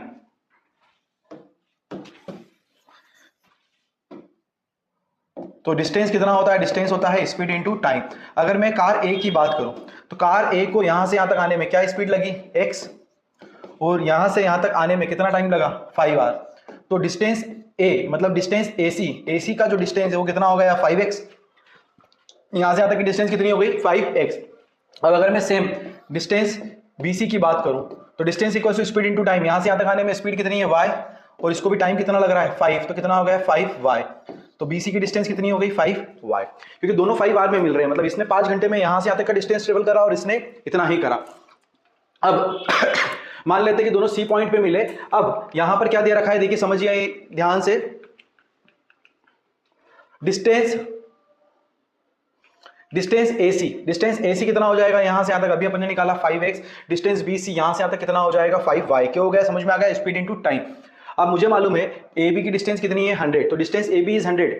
AB को मैं कैसे फाइंड आउट कर सकता हूं, AB कैसे हो जाएगा, मुझे मालूम है AB प्लस BC कितना होता है AC। AB कितना हो गया 100, BC की डिस्टेंस अभी अपन ने निकाली कितनी हो गई 5y, और AC कितना है 5x। इसको रीअरेंज करेंगे तो इक्वेशन क्या मिलेगी, x equals to 20 plus y। Clear, समझ में आया।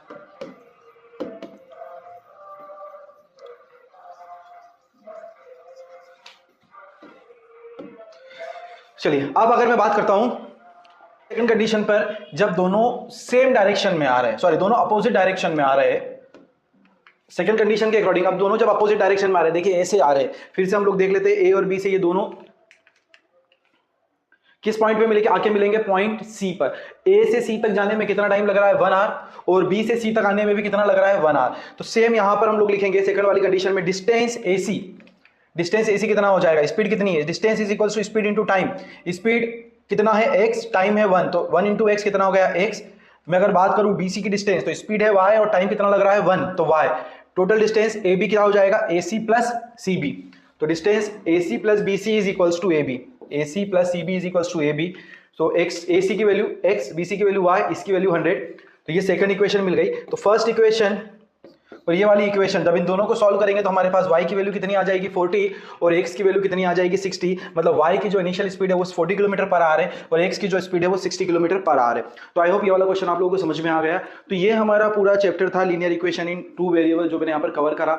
इंपॉर्टेंट क्वेश्चन थे, एज बेस्ड क्वेश्चन हो गया, स्पीड वाले क्वेश्चन हो गए, फ्रैक्शन वाले क्वेश्चंस हो गए, फिक्स चार्ज वाले क्वेश्चंस हो गए, ग्राफ वाले क्वेश्चंस हो गए, कंसिस्टेंसी और इनकंसिस्टेंसी कंडीशंस वाले क्वेश्चंस हो गए। सारे जो मैंने इंपॉर्टेंट क्वेश्चन है जो आपको करके जाना चाहिए एग्जाम पॉइंट ऑफ व्यू से बोर्ड के लिए, वो मैंने क्लियर करवा दिया।